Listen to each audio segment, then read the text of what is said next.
مرحبا بكم على القناة في رسالة جديدة، رسالة بنينة اللي هي غريبة الذراع. طريقة سهلة برشا من غير عجنان، وبالنسبة للكيل كل شيء بالصحفة.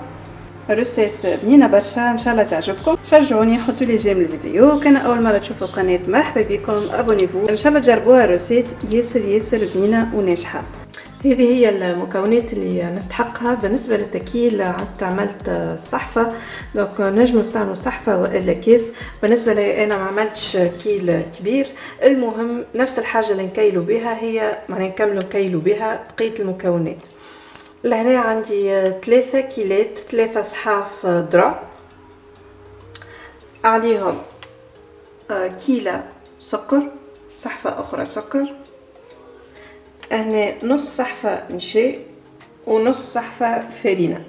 نجمو نعملو صحفة واحدة فرينة، انا عملت نص فرينة ونص نشاء على خاطر نشاء هي تحافظ على التراوة متاع الحاجة، وانا الاكثر في الغريبة ديما ندخل النشاء، اما كان ما عندناش نجمو نستغنيو عليها ونعوضوها بالفرينة. لهنا عندي كيلة زيت. بالنسبة للزيت نستعملو زيت زيتونة والا زيت العادي. انا خلطت هذا وهذا، اما من المستحسن ما نستعملوش الزبده في غريبه الحمص باش تجينا خفيفه، بالزيت يخليها تجي خفيفه. هذه نص صحفه فاكهه مهروشه، عملت بفريوه ولوز خلطتهم وزدت معاهم جرجلان. لهنا عندي شويه قشور برقدان شايحين بالطبيعه، وشويه خميره على راس مغرفه القهوه، شويه بكل حاجه. لهنا قرصه ملح. نبداو نخلطوا المكونات الكل بالطبيعه بعد ما نغربلوهم. هذه توا باش نزيد نشاء هو والفرينه على الذرع،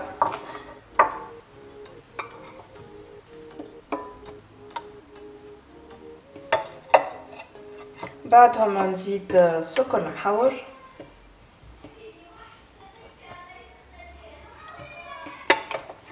نخلط مليح،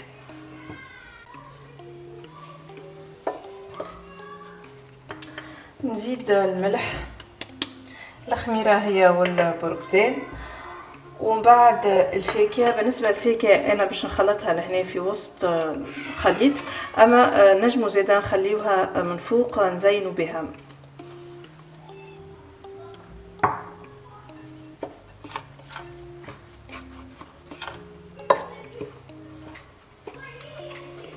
واخر حاجه باش نلم الخليط الكل بالزيت.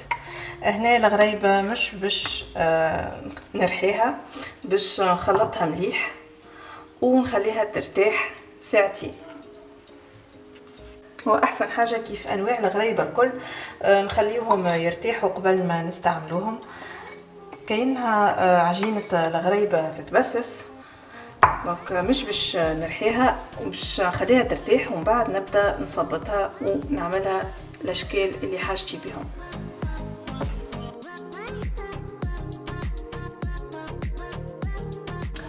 بالطبيعه من المستحسن واحد يزيد الزيت بشويه باش ما يغلبوش وتجي الخليط يجي جاري اكثر من اللازم.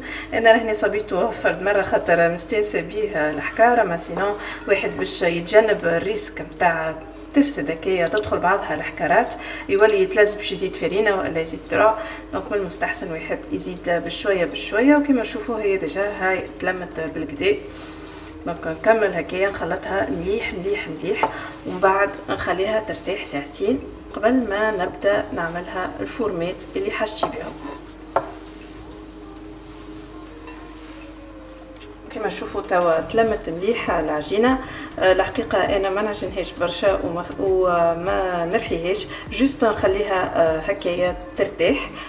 توا الغريبه باش نبدا نفورمها كما هكايا نجمو نعملوها الشكل العادي اللي احنا مستانسين بيه في الغريبه. قسموها هكايا بالسكينه،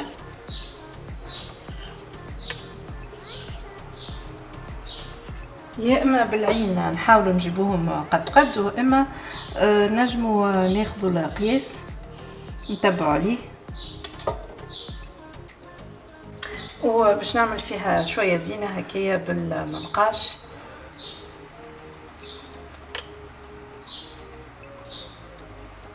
بالطبيعه كعبات الغريبه ما نعملوهمش اعراض برشا، خاطر مازالوا من بعد كي باش يطيبوا باش يتحلوا.